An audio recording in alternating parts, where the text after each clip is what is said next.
আমি অত্যন্ত দুঃখের সঙ্গে আপনাদেরকে জানাচ্ছি যে মধ্যপ্রাচ্যে চলমান যে সংঘাত তাতে বাংলাদেশের 2 জন নাগরিক নিহত হয়েছেন এবং 7 জন আহত হয়েছেন।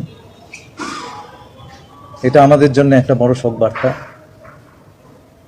যারা আহত হয়েছেন তাদের পাশে আমাদের রাষ্ট্রদূত তারা গেছেন, ছুটে গেছেন।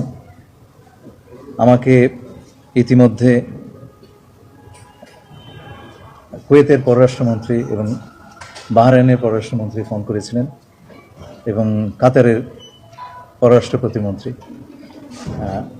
তারা সকলে আমাদের নাগরিক যারা এ সমস্ত দেশে আছেন তাদের সম্পূর্ণ নিরাপত্তা এবং সুরক্ষা দেওয়ার ব্যাপারে তাদের পূর্ণ আশ্বাস দিয়েছেন। আমরা প্রথম থেকেই বলে এসেছি যে এই সংঘাতময় সময়ে আমাদের সবচাইতে বড় প্রায়োরিটি বা অগ্রাধিকার হচ্ছে ওই অঞ্চলে বসবাসরত আমাদের নাগরিকবৃন্দ। আমরা 1 ফেব্রুয়ারিতে যে প্রেস রিলিজটা দিয়েছিলাম সেটা আমরা শুরুই করেছিলাম আমাদের নাগরিকদের স্বার্থ সমুন্নত রেখে। আমাদের নাগরিকরা তারা আক্রান্ত হলে সেটা কাতারের ব্যারারের পাশে হলে এপাশে হোক বা কাতারে গিয়ে হোক, আমরা তাদের পাশে দাঁড়াবো। আমাদের সবচাইতে বড় জাতীয় স্বার্থ হচ্ছে আমাদের জনগণ। আমরা আশা করি যে এই সংঘাতে আর কোনো বাংলাদেশের প্রাণহানি ঘটবে না কিংবা আর কেউ আহত হবেন না, কিন্তু সেরকম অবস্থা হলে আমাদের যা যা কর্তব্য তা সকলে আমরা পালন করব। একই সঙ্গে অনেকে বিদেশে কাজ করবার জন্যে যাওয়ার প্রস্তুতি নিয়েছিলেন, তারা আটকে পড়েছেন। সেই বিষয়ে আমাদের মধ্যে কথা হয়েছে।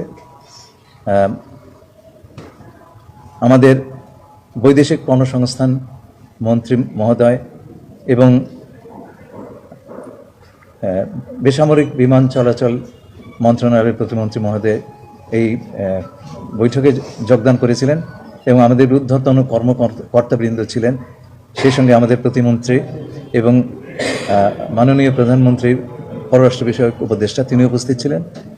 আমরা যারা আটকে পড়েছেন তাদের যখন বিমান চলাচল শুরু হবে দ্রুততম সময়ে তাদেরকে যাবার বন্দোবস্ত করে দেওয়ার সকল প্রকার কার্যক্রম আমরা সম্পন্ন করার ব্যবস্থা নিয়েছি এবং আশা করি আমরা দ্রুততার সঙ্গে এবং মসৃণভাবে এই কাজটি করতে পারবো। একটা প্রশ্ন হচ্ছে যে বিবেচনায় 2টি স্টেটমেন্ট দেওয়া হয়েছে এখন পর্যন্ত বাংলাদেশের পক্ষ থেকে, সরকারের পক্ষ থেকে। বাংলাদেশের অবস্থানটা সেক্ষেত্রে কোন জায়গায় ফিক্সড আছে যদি সেটা একটু বলতেন। বাংলাদেশের অবস্থান হচ্ছে খুব সোজা। প্রথম কথা হচ্ছে যে আমরা আমাদের জনগণ যারা আমাদের নাগরিক যারা ওই অঞ্চলে আছেন তাদের স্বার্থ রক্ষা 1 নম্বর কথা। আর আমরা মনে করি না যুদ্ধ বা সংঘাত কোনো সমাধান। আমরা চাই অত্যন্ত দ্রুততম সময়ে একটা আলোচনার মাধ্যমে, কূটনীতির মাধ্যমে শান্তিপূর্ণভাবে এই সমস্যাটার সমাধান হোক। মাননীয় মন্ত্রী, আমার আরেকটা প্রশ্ন অনুরোধ, কালকে মার্কিন সহকারী পররাষ্ট্রমন্ত্রী পল কাপুর আসছেন সফরে, আপনার সঙ্গে বৈঠক হয়েছে, সেটি বিষয়ে যদি একটু বৈঠকের পরে বলবো। মারা গেছে, তাদের লাশ নিয়ে আসার কোনো প্রক্রিয়া চলছে কিনা? অবশ্যই। এখন তো প্লেন চলাচল করছে না, আমরা সবসময় নিয়ে আসি, এটা আমাদের পলিসি, কিন্তু এখন তো প্লেন চলাচল করছে না। সুতরাং এই সময়টুকু সেখানে রেখে দিতে হবে এবং সেই নিয়ে আমার সঙ্গে